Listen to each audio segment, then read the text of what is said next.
लौ प्यारो गाइजहरु हेर्नु त यहाँ मजैको इन्जॉय भइराको छ।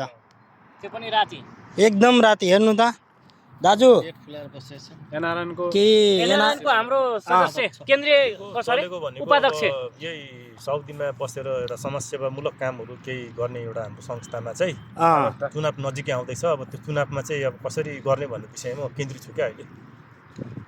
नमस्कार काजी सर, विदेशको बारेमा केही भन्न चाहनुहुन्छ भने मन्तव्य व्यक्त गर्नु। केही छैन भाइ, अहिले मेन भनेको काम रहेछ बजारमा 7.23 ए भाइले चाहिँ सेन्ड गरिदिएछ। ल ल ल हो यस्तो हो। अनि छेत्री भाइले हाल्दैछ। अब एकछिनमा गएर हैन ए लो गर्नुपर्छ। अनि त्यो अहिले जुन दाजुले मन्तव्य व्यक्त गर्नुभएछ त्यसको बारेमा केही भन्न मन लाग्छ भने भन्दा हुन्छ। अब यस्तो कुरो यस्तो छ, अब यो हाम्रो साँच्चै भन्यो भने हामी जुन प्रदेशमा बसेको हामी सबै तराई हिमाल पहाड मधेस हामी सब सारा नेपाली चाहिँ अब लागि परेर चाहिँ एउटा अलिकति एक आपसमा सामाजिक सद्भाव राखेर त्यसको लागि पनि के गरौँ भन्ने सोच चाहिँ बनाउनु पर्छ भन्ने मेरो सारांशमा कुरा हो। ए ल एकछिन कुदेको अब रुम जानुपर्छ।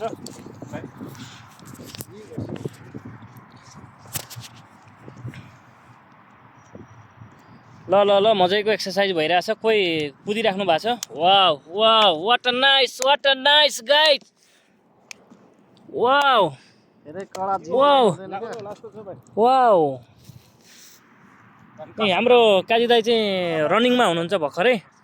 काजी दाई continue continue continue continue continue continue. Wow दामी दामी दामी।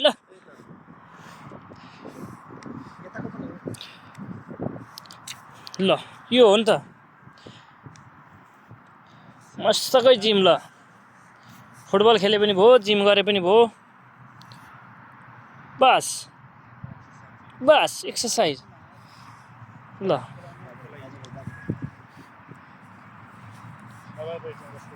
कसो भयो काजी दाई, सक्यो एक्सरसाइज? कति आनन्द छ त्यो कोठामा बसेको मोबाइलले हेरेर आँखालाई कता खराब पर्ने। सही हो दाई, सही हो, बुझेन कमजोर भइसक्यो। सही हो।